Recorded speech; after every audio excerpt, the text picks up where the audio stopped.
सभी दोस्तों का हिंदी लर्निंग पॉइंट चैनल में हार्दिक स्वागत, अभिनंदन और आपका वीडियो देखने के लिए शुरुआत में बहुत बहुत धन्यवाद। आप इस चैनल से जुड़े हैं, इसके लिए आपका बहुत बहुत आभार। दोस्तों, मेरा इस चैनल पर यह पहला वीडियो है और पहले वीडियो में मैं आपको ये अवगत करा देता हूँ। इस चैनल पर हमेशा वन लाइनर क्वेश्चन ही आपके सामने प्रस्तुत होते रहेंगे। दोस्तों, अगर आप 4 विकल्प वाले प्रश्नोत्तर देखना चाहते हैं या पसंद करते हैं तो माफ कीजिएगा, वो इस चैनल पर आपको नहीं मिलेंगे।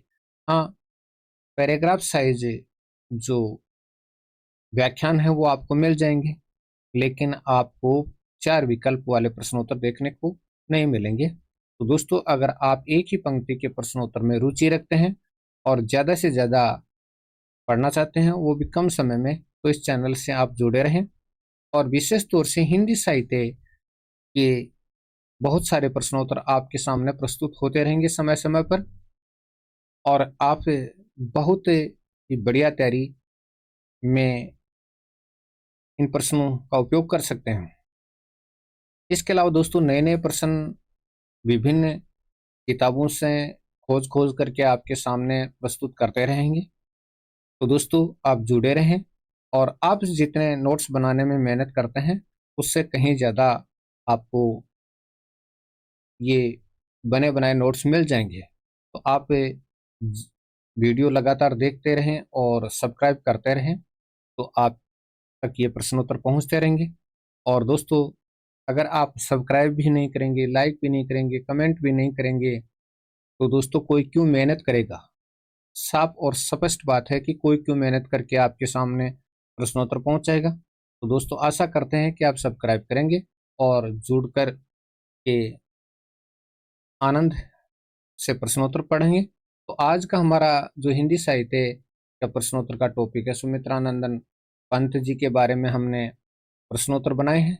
और दोस्तों, आप कहोगे कि सारी रचनाओं के एक साथ प्रश्न बना करके एक ही प्रश्न बना देते। नहीं दोस्तों, अगर छोटे छोटे टुकड़ों में प्रश्न हो तो वो ज़्यादा याद होते हैं और उसकी गुणवत्ता भी थोड़ी ज़्यादा रहती है। तो हमने पंत जी की रचनाओं के आधार पर 61 प्रश्नोत्तर का निर्माण किया है।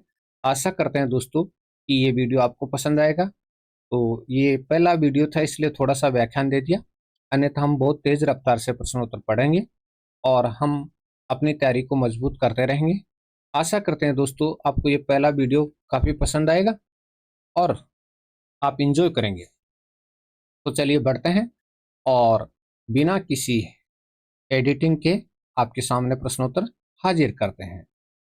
उच्छ्वास रचना के रचनाकार का नाम बताइए। उच्छ्वास रचना के रचनाकार हैं सुमित्रानंदन पंत और इसका प्रकाशन हुआ था 1920 में।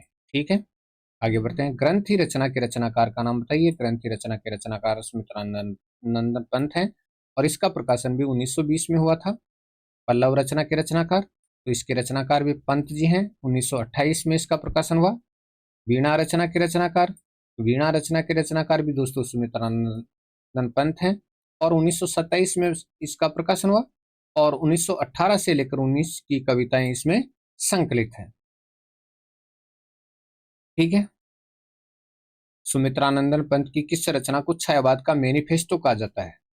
तो कौन सी रचना को छायावाद का मैनिफेस्टो कहा जाता है? तो दोस्तों, पल्लव रचना की भूमिका को छायावाद का मैनिफेस्टो कहा जाता है। पल्लव रचना को नहीं, पल्लव रचना की जो भूमिका है उसको छायावाद का मैनिफेस्टो कहा जाता है। ध्यान से देखना। गुंजन रचना के रचनाकार, तो गुंजन रचना के रचनाकार सुमित्रानंदन पंत हैं। 1932 में इस रचना का प्रकाशन हुआ था। सुमित्रानंदन पंत को सोवियत लैंड नेहरू पुरस्कार किस रचना के लिए मिला? कौन सी रचना के लिए इनको ये सोवियत संघ का पुरस्कार मिला था? तो लोकायतन महाकाव्य के लिए मिला था। नेक्स्ट, युगांत रचना के रचनाकार, युगांत रचना के रचनाकार पंत जी हैं और इसका प्रकाशन 1936 में हुआ था। युगवाणी रचना के रचनाकार, युगवाणी रचना के रचनाकार सुमित्रानंदन पंत हैं और 1938 में इसका प्रकाशन हुआ था। युगवाणी रचना का सुमित्रानंदन पंत को भारतीय ज्ञानपीठ पुरस्कार कब मिला? 1968 में चिदम्बरा रचना के लिए इनको ज्ञानपीठ पुरस्कार से सम्मानित किया गया था। ग्राम्या रचना के रचनाकार, ग्राम्या रचना के रचनाकार सुमित्रानंदन पंत जी हैं। 1940 में इस रचना का प्रकाशन हुआ। नेक्स्ट है सुमित्रानंदन पंत को पद्म भूषण अलंकार से कब सम्मानित किया गया? 1961 में पद्म भूषण अलंकार से सम्मानित किया गया था पंत जी को। सवर्ण किरण रचना के रचनाकार तो पंत जी हैं, और 1947 में इस रचना का प्रकाशन हुआ था सवर्ण किरण का। सवर्ण धूली रचना के रचनाकार, सवर्ण धूली रचना के रचनाकार सुमित्रानंदन पंत हैं। 1947 में इस रचना का भी प्रकाशन हुआ था। उत्तरा रचना के रचनाकार कौन थे? उत्तरा रचना के रचनाकार सुमित्रानंदन पंत जी थे। 1949 में इस रचना का प्रकाशन हुआ। युगपथ रचना के रचनाकार कौन थे? युगपथ रचना के रचनाकार सुमित्रानंदन पंत थे, और 1949 में इस रचना का प्रकाशन हुआ था। युगपथ रचना का प्रकाशन 1949 में। अतिमा रचना के रचनाकार पंत जी हैं। 1955 में इस रचना का प्रकाशन हुआ था।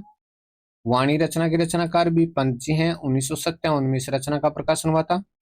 चिदम्बरा रचना के रचनाकार पंत जी हैं। महाकाव्य है, सॉरी, चुनी हुई रचनाओं का संकलन है, और 1958 में इस रचना का प्रकाशन हुआ, और इसके लिए इनको ज्ञानपीठ पुरस्कार से सम्मानित किया गया था। तो चिदम्बरा चुनी हुई रचनाओं का संकलन, 1958 में प्रकाशन, और ज्ञानपीठ पुरस्कार से सम्मानित। पतझड़ रचना के रचनाकार पतझड़ सुमित्रानंदन पंत की रचना है। 1959 में इसका प्रकाशन हुआ। कला और बूढ़ा चांद रचना के रचनाकार का नाम बताइए। पंत जी की रचना है। 1959 में इसका प्रकाशन हुआ, और इस रचना के लिए इनको साहित्य अकादमी पुरस्कार से सम्मानित किया गया। लोकायतन महाकाव्य विधा की रचना है। पंत जी इसके रचनाकार हैं, और इसका रचनाकाल 1964 है। 1964 में इसकी रचना की गई। ये थंस रचना के रचनाकार, और इसके रचनाकार भी पंत जी हैं। 1969 में इसकी रचना की गई गीतहंस की। सत्यकाम रचना के रचनाकार सत्यकाम रचना के रचनाकार पंत जी हैं। 1975 में सत्यकाम नाम की रचना लिखी गई। पल्लविनी रचना के रचनाकार, और ये सुमित्रानंदन पंत की रचना है पल्लविनी। स्वच्छंद रचना के रचनाकार स्वच्छंद नाम की रचना है, उसके रचनाकार भी पंत जी हैं, और सुमित्रानंदन पंत की रचना है। 2000 में इसका प्रकाशन हुआ था, सन 2000 में। मुक्ति यज्ञ रचना के रचनाकार सुमित्रानंदन पंत जी हैं, मुक्ति यज्ञ नाम की रचना के भी। और युगांतर रचना के रचनाकार दोस्तों पंत जी हैं। सुमित्रानंदन पंत की रचना है युगांतर भी। तारापथ नाम की रचना है, वो भी सुमित्रानंदन पंत की रचना है, तारापथ। नेक्स्ट है मानसी रचना के रचनाकार। यहाँ आपको ध्यान देने की जरूरत है दोस्तों। हिंदी साहित्य में आप लोगों ने देखा होगा कि एक ही नाम की कई रचनाएं देखने को मिलती हैं, लेकिन उनके रचनाकार या लेखक के नाम अलग अलग होते हैं। तो दोस्तों आपको यहाँ पर ध्यान देना है कि मानसी नाम की रचना सुमित्रानंदन पंत जी ने भी लिखी थी, और रामनरेश त्रिपाठी ने भी लिखी थी, लेकिन वो उनकी जो रचना है वो फुटकर कविताओं का संकलन था।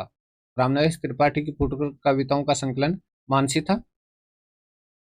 सोवर्ण रचना के रचनाकार सुमित्रानंदन पंत की रचना है सोवर्ण, और अवगुंठित रचना के रचनाकार सुमित्रानंदन पंत है। नेक्स्ट है मेघनाथ वध रचना के रचनाकार कौन है? मेघनाथ वध रचना के रचनाकार सुमित्रानंदन पंत की रचना है मेघनाथ वध। सुमित्रानंदन पंत की चुनी हुई रचनाओं के संग्रहों के नाम बताइए। तो चुनी हुई रचनाओं के संग्रह कौन कौन से हैं? तो दोस्तों 4 ऐसे संग्रह हैं जो चुनी हुई कविताओं के आधार पर बनाए गए हैं। युगपथ है, चिदम्बरा है, पल्लविनी है, स्वच्छंद है, और इनमें चिदम्बरा को ज्ञानपीठ पुरस्कार मिला था। तो ये भी एक चुनी हुई रचनाओं का संकलन है। युगपथ भी है, पल्लविनी भी है, और स्वच्छंद भी है। ज्योत्सना नाटक के नाटककार का नाम बताइए। सुमित्रानंदन पंत का नाटक है, 1934 में प्रकाशन। रजत शिखर भी पंत जी का नाटक है, 1951 में प्रकाशन हुआ था रजत शिखर का। और शिल्पी नाटक भी सुमित्रानंद पंत का नाटक है, 1952 में प्रकाशन। और पंत जी की आत्मकथा का नाम बताइए। सुमित्रानंदन पंत की आत्मकथा का नाम तो 60 वर्ष एक रेखांकन है, और 1963 में इसका प्रकाशन हुआ। गद्य पद्य आलोचनात्मक रचना के रचनाकार का नाम बताइए। दोस्तों ये समीक्षात्मक ग्रंथ है, जिसको आलोचनात्मक भी कहते हैं, समीक्षात्मक भी कहते हैं। तो गद्य पद्य नाम की ये रचना है, इसके रचनाकार पंत जी थे। 1953 में इसका प्रकाशन हुआ। शिल्प और दर्शन ये भी आलोचनात्मक विधा की रचना है, और इसके रचनाकार पंत जी हैं। 1961 में इसका प्रकाशन हुआ था शिल्प और दर्शन का। छायावाद एक पुनर्मूल्यांकन ये भी आलोचनात्मक रचना है, और इसके रचनाकार भी आपको मालूम है सुमित्रानंद पंत जी की रचना है। 1965 में इसका प्रकाशन हुआ था। सुमित्रा नंदन पंत के कहानी संग्रह का नाम बताइए। तो एक ही कहानी संग्रह था और उसका नाम था पांच कहानियां, और 1938 में इसका प्रकाशन हुआ था। सुमित्रा नंदन पंत के उपन्यास का नाम बताइए। तो एक ही उपन्यास था दोस्तों, जिसका नाम था हार, और इसका प्रकाशन 1960 में हुआ था। सुमित्रा नंदन पंत की अनुदित रचना का नाम बताइए। उन्होंने अनुवाद के आधार पर एक रचना लिखी जिसका नाम था मधुज्वाल, यानी कहानी संग्रह भी एक, और इसके अलावा उपन्यास भी एक, और अनुदित रचना भी इनकी एक ही है। नाटक इनके तीन हैं। नेक्स्ट, सुमित्रा नंदन पंत और हरिवंश राय बच्चन जी ने संयुक्त रूप से कौन सा काव्य संग्रह लिखा? तो पंत और हरिवंश राय बच्चन जी ने संयुक्त रूप से कौन सा काव्य संग्रह लिखा? खादी के फूल नाम का काव्य संग्रह इन्होंने लिखा था। सुमित्रानंद पंत ने नेहरू पार्क नामक प्रगतिशील मासिक पत्र कब निकाला? तो यहाँ पर थोड़ा सा हम संशोधन कर देते हैं, देखिएगा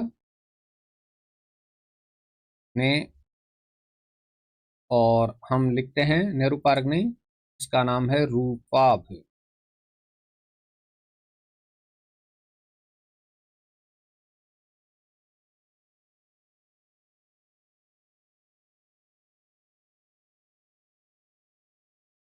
नामक प्रगतिशील पत्र कब निकाला?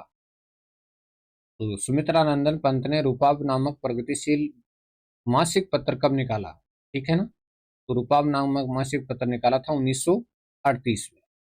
कब निकाला था? 1938 में इस पत्र को निकालने का कार्य किया था। बहुत ही प्रसिद्ध पत्र था जिसका नाम था रूपाभ। सुमित्रा नंदन पंत को साहित्य अकादमी पुरस्कार किस रचना के लिए दिया गया? कला और बूढ़ा चांद रचना के लिए इनको साहित्य अकादमी पुरस्कार दिया गया था, और ये दिया गया था 1960 में। ठीक है। सुमित्रा नंदन पंत की प्रथम कविता कौन सी है? पहली कविता कौन सी मानी जाती है? तो दोस्तों गिरजे का घंटा, और इसका प्रकाशन 1916 में हुआ था, गिरजे का घंटा का। सुमित्रा नंदन पंत की प्रथम छायावादी रचना कौन सी है? प्रथम छायावादी रचना किसको माना जाता है? तो प्रथम छायावादी रचना उच्छ्वास को माना जाता है, और इसका प्रकाशन 1920 में हुआ था। सुमित्रा नंदन पंत की अंतिम छायावादी रचना कौन सी है? तो दोस्तों ये गुंजन है। अंतिम छायावादी रचना कौन सी? गुंजन है, जिसका नाम है। और आप ये कहोगे कि भाई, और ये गुंजन छायावादी रचना के रूप में अंतिम नहीं मानी जाती है, लेकिन दोस्तों वास्तविक रूप से अंतिम रचना के रूप में देखा जाए तो छायावादी रचना गुंजन ही है, अंतिम छायावादी रचना। सुमित्रा नंदन पंत ने कौन सी रचना में प्रगतिवाद को युग की वीणा बताया है? युगवाणी में बताया प्रगतिवाद को युग की वाणी वीणा, सॉरी, छायावाद को का विष्णु किसे कहा जाता है? सुमित्रा नंदन पंत को कहा जाता है छायावाद का विष्णु। सुमित्रा नंदन पंत को छायावाद का प्रवर्तक किसने माना? ये बहुत ही शानदार प्रश्न है। आचार्य नंद दुलारी वाजपेयी जी ने तो सुमित्रा नंदन पंत को छायावाद का प्रवर्तक मान लिया था, लेकिन सुमित्रा नंदन पंत को छायावाद का प्रतिनिधि कवि किसने माना? आचार्य रामचंद्र शुक्ल ने। इन्होंने प्रवर्तक नहीं माना, प्रतिनिधि कवि माना है। ठीक है। शुक्ल जी ने प्रतिनिधि कवि, और आचार्य नंद दुलारे वाजपेयी जी ने प्रवर्तक। सुमित्रा नंदन पंत की भाषा शैली कौन सी थी? चित्रात्मक भाषा शैली थी। सुमित्रा नंदन पंत का प्रिय छंद कौन सा था? रोला छंद था सुमित्रा नंदन पंत का प्रिय छंद। और पंत के 100 पत्र पत्र संग्रह के संकलनकर्ता कौन थे? तो ये हरिवंश राय बच्चन जी थे। 1970 में इसका प्रकाशन हुआ था। प्रकृति का सुकुमार कवि किसे कहा जाता है? सुमित्रा नंदन पंत को कहा जाता है। और सुमित्रा नंदन पंत ने किस अलंकार का सबसे ज्यादा प्रयोग किया? मानवीकरण अलंकार का प्रयोग किया था। और दोस्तों कमेंट के रूप में आपका प्रश्न चाहिए, इनका जन्म कब हुआ था और इनका निधन कब हुआ था? इतना मैं बता दूं कि इनका जन्म कौशानी नामक स्थान पर हुआ था। लेकिन आप कमेंट के रूप में जब भी वीडियो देखें कमेंट करें कि इनका जन्म कब हुआ और इनका निधन कब हुआ था। आज का वीडियो इतना ही दोस्तों। अगर वीडियो आपको पसंद आया हो और जानकारी अच्छी लगी हो तो वीडियो आप जरूर शेयर करें, और शेयर भी नहीं करें तो देखें और चैनल को सब्सक्राइब कर लें। दोस्तों हमेशा नई नई जानकारियों के साथ आपके सामने हाजिर रहेंगे। अगर आप सब्सक्राइब करते रहे तो हम आगे बढ़ते रहेंगे, नहीं तो दोस्तों नहीं।